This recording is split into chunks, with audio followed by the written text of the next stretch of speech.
खरगोश और कछुआ की कहानी। एक जंगल में एक मनमोजी खरगोश रहता था। खरगोश दिन भर जंगल में उड़ता कूदता फुदकता और दौड़ता रहता था। खरगोश इतना तेज दौड़ता था, उनके समान कोई भी जानवर दौड़ नहीं पाता था और इस बात पर खरगोश को बहुत ही घमंड था।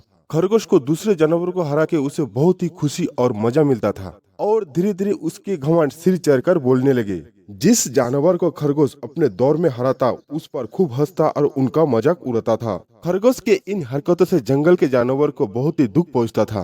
अगर खरगोश को कोई कुछ कहता तो खरगोश एक ही बात बोलता था, मुझे पहले दौड़ के हराओ, फिर जो भी बोलोगे मैं मानूंगा।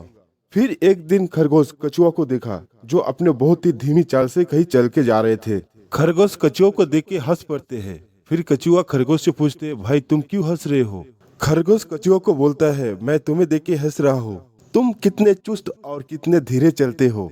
मुझे देखो, मुझ जैसे तेज चलने वाला जानवर तुम्हें इस जंगल में कहीं भी नहीं मिलेगा। कछुआ खरगोश से कहते हैं, तुम्हें खुद पर इतना घमंड नहीं करना चाहिए, हर किसी का घमंड एक न एक दिन टूट जाते हैं। फिर खरगोश कछुआ से कहते हैं, मैं खुद पर घमंड क्यों ना करूं, मुझ जैसे तेज चलने वाले जानवर इस जंगल में देखे क्या, और मेरा घमंड कौन तोड़ेगा, तुम तोड़ोगे मेरा घमंड? फिर कछुआ कहते हैं, हाँ मैं तुम्हारे घमंड तोड़ूंगा।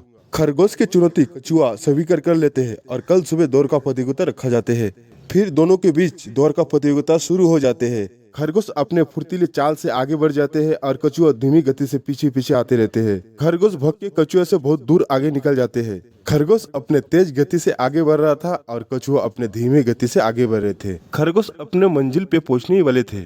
खरगोश अपने मन ही मन में सोच रहे थे, कछुआ के पहुंचते पहुंचते तो शाम हो जाएगा, क्यों ना मैं थोड़ा आराम कर लेता हूँ। और फिर वे रास्ते के बाजू में एक पेड़ों के नीचे आराम करने के लिए बैठ गए। खरगोश पेड़ों के नीचे बैठ के कछुआ की ओर देख रहे थे तो उसे दूर दूर तक कहीं भी कछुआ नहीं दिखाई दिया। पेड़ों के नीचे मस्त हवा चल रहा था और खरगोश को नींद लग जाते हैं। फिर अचानक खरगोश के कानों में ताली का आवाज गूंज रहा था। खरगोश नींद से जाग जाते हैं। तब तक शाम हो चुका था और कछुआ अपने मंजिल तक पहुंच गया था। नींद से उठकर खरगोश भग के मंजिल के पास आया तो देखा कि कछुआ पहले से पहुंच गया है। फिर कछुआ का जीत हो जाते हैं और खरगोश मन ही मन पछताते हैं और अपना घमंड चूर-चूर हो जाते हैं। तो दोस्तों, हमें इस कहानी से क्या सीख मिली? हमें कभी भी अपने ऊपर घमंड नहीं करना चाहिए, दूसरों को इज्जत करना चाहिए, किसी के ऊपर हंसना नहीं चाहिए।